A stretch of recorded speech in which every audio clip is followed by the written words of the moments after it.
अब शुरू होता है फिर से काले धन का वो खेल। काले धन से शुरू हुआ खेल फिर काले धन पे आकर अटक गया। अब नरेंद्र मोदी ने वादा किया था कि भाई आपको बुलेट ट्रेन दे देंगे, या फिर वादा किया था कि 2 करोड़ रोजगार देंगे, एफडीआई हम लाएंगे नहीं, स्वदेशी का विकास होगा, हर गांव स्मार्ट गांव बनेगा। रामदेव द्वारा कहलवाए थे 200 करोड़ रुपया मिल जाएगा हर गांव को। 15-20 लाख की बात तो नरेंद्र मोदी खुद ही बोले थे। तो इस तरह से जितने भी वादे किए गए थे मेरे दोस्त, उसके पीछे एक ही बात कही जा रही थी। इस बात को ध्यान से सुनना। एक ही बात की जा रही थी कि पैसे की कहां कमी है। 400 लाख करोड़ से ज्यादा देश और विदेश में काला धन छुपा करके काले धन के चोर रखे हुए हैं। वो हम एक एक पाई लाएंगे। उसके लिए भी बहुत से वादे थे, मतलब चैलेंज था कि हम 100 दिन में नहीं लाए तो हमको ये कर देना, वो कर देना। पता नहीं कितने, न जाने कितने झूठ, मक्कारी और फरेब भरे वादे, फरेब भरी बातें की गई थी। लेकिन मैं बड़े दावे के साथ यह बात कहता हूं दोस्त, उस समय जो बातें बोली गई थी वो झूठ नहीं थी।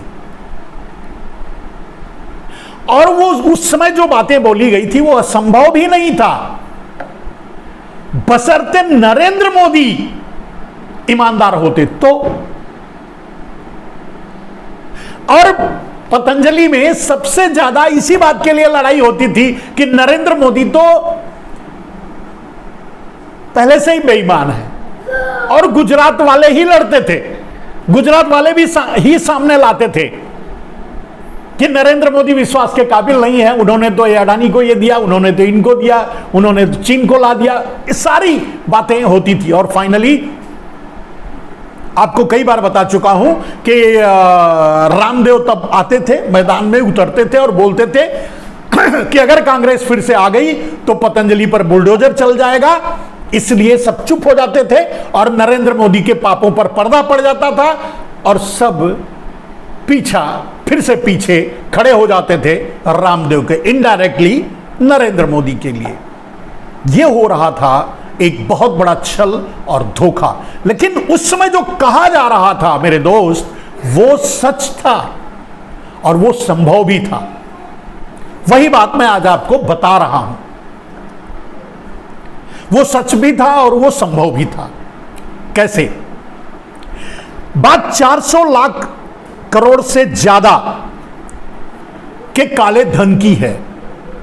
यह बात बिल्कुल सही है कि भारत का दुनिया में, भारत और भारत सहित दूसरे देशों में 400 लाख से, अब तो और भी ज्यादा हो गया है, 400 लाख करोड़ से ज्यादा काला धन है और वो अभी भी है। यही से गड़बड़ हुआ है, यही समस्या शुरू हुई है। तो क्या हुआ? नरेंद्र मोदी प्रधानमंत्री बन गए।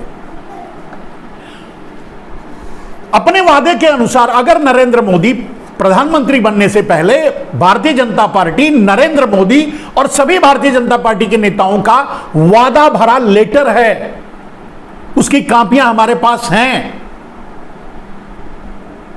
उन वादों पर भारतीय जनता पार्टी के बड़े लीडर, सभी बड़े लीडर साइन किए हैं।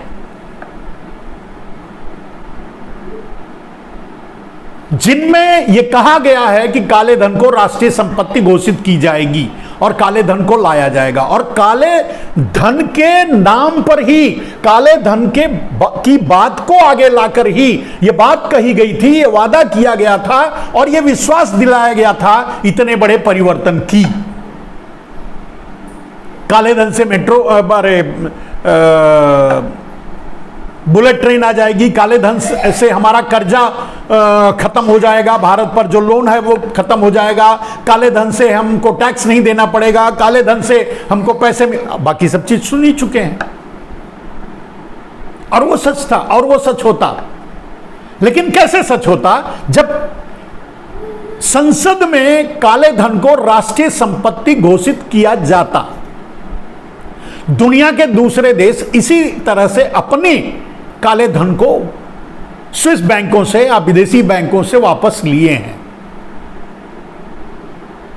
या दो ही रास्ता था, एक काले धन को राष्ट्रीय संपत्ति घोषित करके, क्योंकि काले धन को जैसे ही राष्ट्रीय संपत्ति घोषित किया जाता उसके बाद कोई भी देश या बैंक काले धन को जो हमारे देश के चोर वहां चुरा के रखे हैं वो रख ही नहीं सकता था, वो वापस दे देता, अपने आप से देता। तो वो पैसा सीधे भारत सरकार को मिलता, भारत सरकार के पास आ जाता। तो जो नरेंद्र मोदी ने वादा किया था वो पूरा हो जाता। लेकिन नरेंद्र मोदी को जब प्रधानमंत्री बने, क्योंकि नरेंद्र मोदी गुजराती हैं, ये उन्होंने कहा, मैं नहीं कह रहा हूं, नरेंद्र मोदी ने कहा मैं गुजराती हूं, और विदेश में बैठकर ये बात कही थी, मैं गुजराती हूं और व्यापार मेरे खून में है।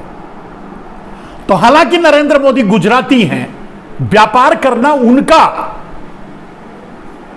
जन्मसिद्ध अधिकार है, उन्होंने व्यापार कर डाला, काले धन को राष्ट्रीय संपत्ति घोषित नहीं किया। अब उनकी निगाह थी काले धन को काला धन सीधे भारत सरकार के पास आता तो भारत सरकार, देश और आम आदमी सबका विकास होता, जो सपने दिखाए गए थे वो पूरे होते।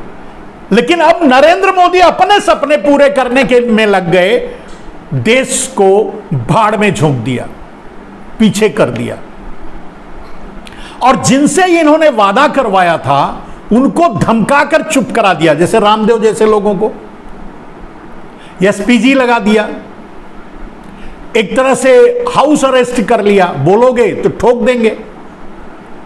दूसरे और थे, सबको सिक्योरिटी दे दिया, बोलेंगे तो सारी रिकॉर्डिंग होगी। एक बार मैंने बताया था आपको कि रामदेव एक बार साल भर के बाद आकर के एक प्रेस कॉन्फ्रेंस करके बोले कि नरेंद्र मोदी काले धन पर कुछ नहीं कर रहे हैं, तो इनका साला काला चिट्ठा खोल दिया। बाद में जब इन्होंने फिर से दूसरे दिन पे आकर के प्रेस कॉन्फ्रेंस करके बोले नहीं नरेंद्र मोदी जो कर रहे हैं ठीक है, तब वो बंद हुआ। कहने का मतलब इन्होंने काले धन को देश के विकास का सपना जो देश को दिखाया, जो विजन प्रस्तुत किया, काले धन को देखते ही, क्योंकि जब ये प्रधानमंत्री बन गए तो इनके पास सारी लिस्ट आ गई।